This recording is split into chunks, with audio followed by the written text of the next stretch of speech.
All right, let's just jump right in. If you've been keeping an eye on the markets, you saw what just happened with Bitcoin. I mean, that wasn't just a rally.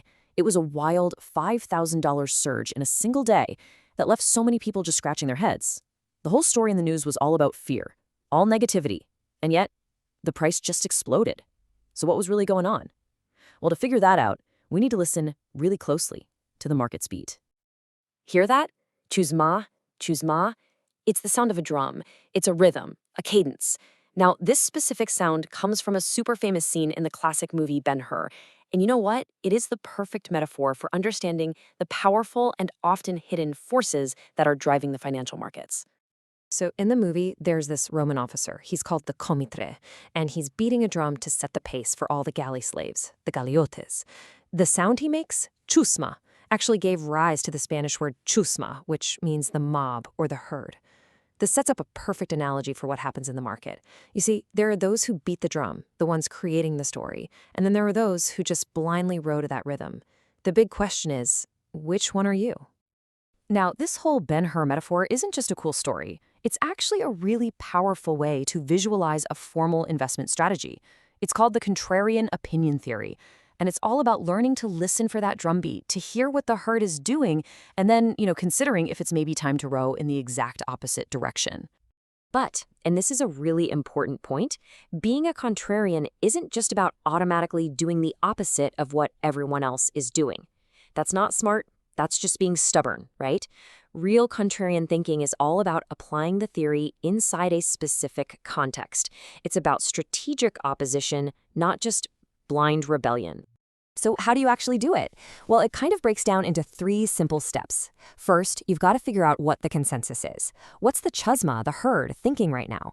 Are they super bullish or incredibly bearish? Second, you take that feeling and you put it into the context of the bigger long-term trend. I mean, is the asset generally going up over months and years, or is it going down?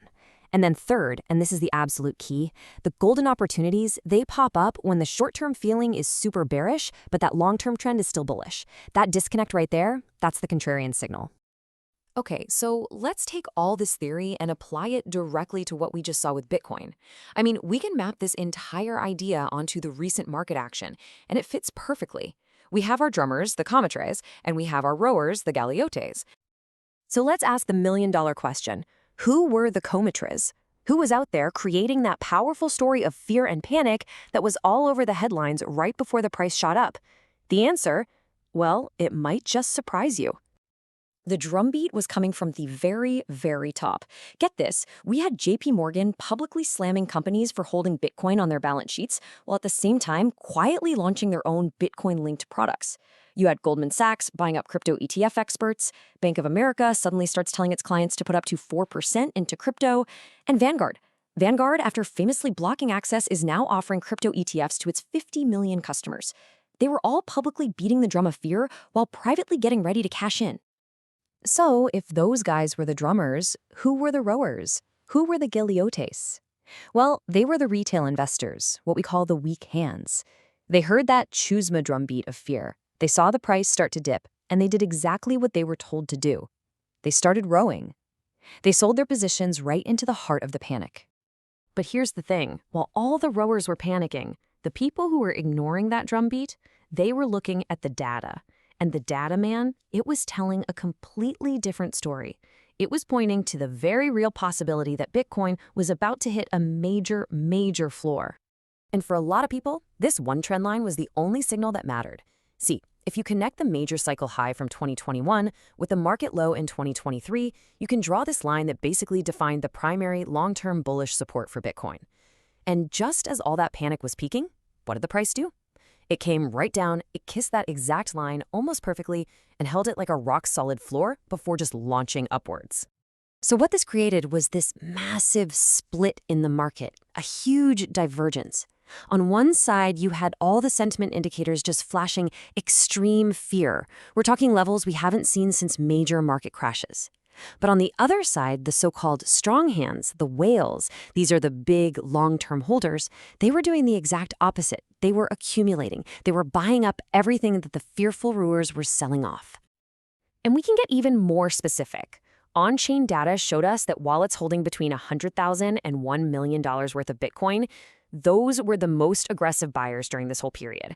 So while all the small fish were getting shaken out by that scary drumbeat, the big fish, they were feasting. So, all of this, the metaphor, the theory, the data, it really brings us to a fundamental question. And it's one you have to ask yourself as an investor, as a trader. This isn't just about one trade, it's about your entire approach to the market. Here's the real takeaway. That drumbeat of fear wasn't just some random market noise. No, it was a cadence, a beat created by the comitres on purpose to make the galeotes row in a very predictable direction, and that direction was selling. That selling created the liquidity and the price dip that opened up a massive opportunity for anyone who was looking at the long-term trend instead of just listening to the short-term noise. And that's really what it all boils down to. In this giant galley ship of the market, you have a choice. You can be a galeote, pulling on that oar, right in time with the fearful herd, driven by a story someone else wrote for their own benefit. Or you can learn to spot the drummers, to trust the data more than the drama, and decide for yourself when it's time to row against the tide. The choice, well, it's yours.